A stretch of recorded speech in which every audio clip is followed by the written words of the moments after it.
Recorded Books presents an unabridged recording of The Table Comes First, Family, France, and the Meaning of Food by Adam Gopnik, narrated by the author and directed by Erika Jensen. This book begins with the poem On Installing an American Kitchen in Lower Austria by W. H. Auden. A cook, a pure artist, who moves every man at a deeper level than Mozart, for the subject of the verb to hunger is never a name. Dear Adam and Eve had different bottoms, but the neotene who marches upright and can subtract reveals a belly like the serpent's with the same vulnerable look, Jew, Gentile, or pygmy. He must get his calories before he can consider her profile or his own, attack you or play chess, and take what there is, however hard to get down. Then surely those in whose creed God is edible may call a fine omelette a Christian deed. The sin of gluttony is ranked among the deadly 7, but in murder mysteries one can be sure the gourmet didn't do it. Children, brave warriors out of a job, can weigh pounds more than they should, and one can dislike having to kiss them, yet compared with the thin-lipped they are seldom detestable.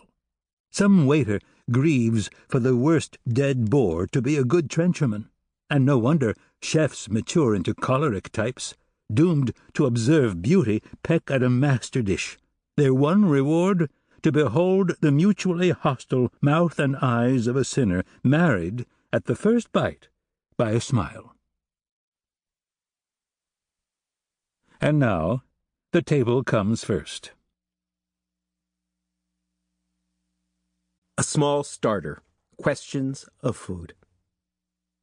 Here's a quote from Charles Darwin. We have happy days. Remember good dinners. And here's one from Léon Abric. We eat to live? Yes, surely.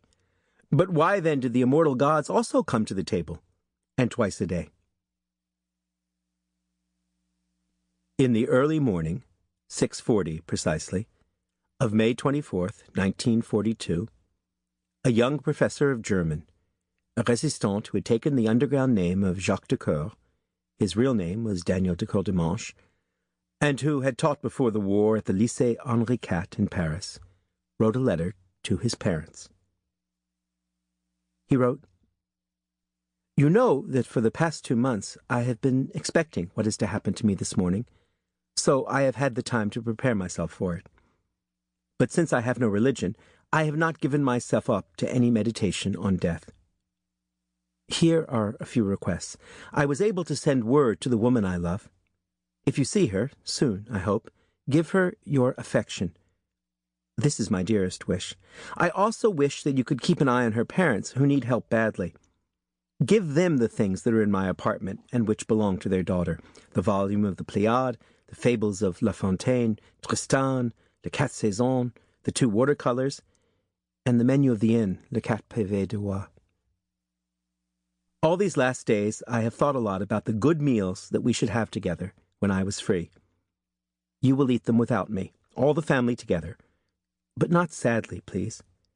I don't want your thoughts to dwell on the good times that we might have had, but on those that we really have shared.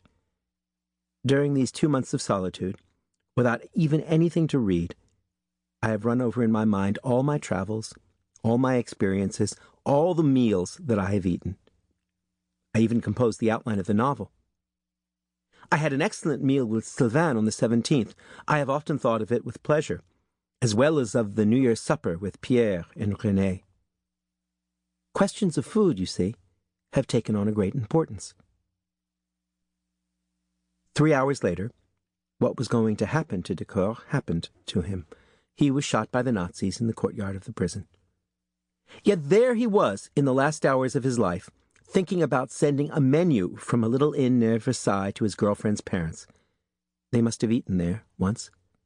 His last thoughts turned to his best-loved meals. Of course, he's nobly trying to ease the horror for his parents, but he's also trying to find something to hang on to. Questions of food, you see, have taken on a great importance. Questions of food seem to have taken on a great importance for us now, too. An obsessive interest. Sample complete. Ready to continue?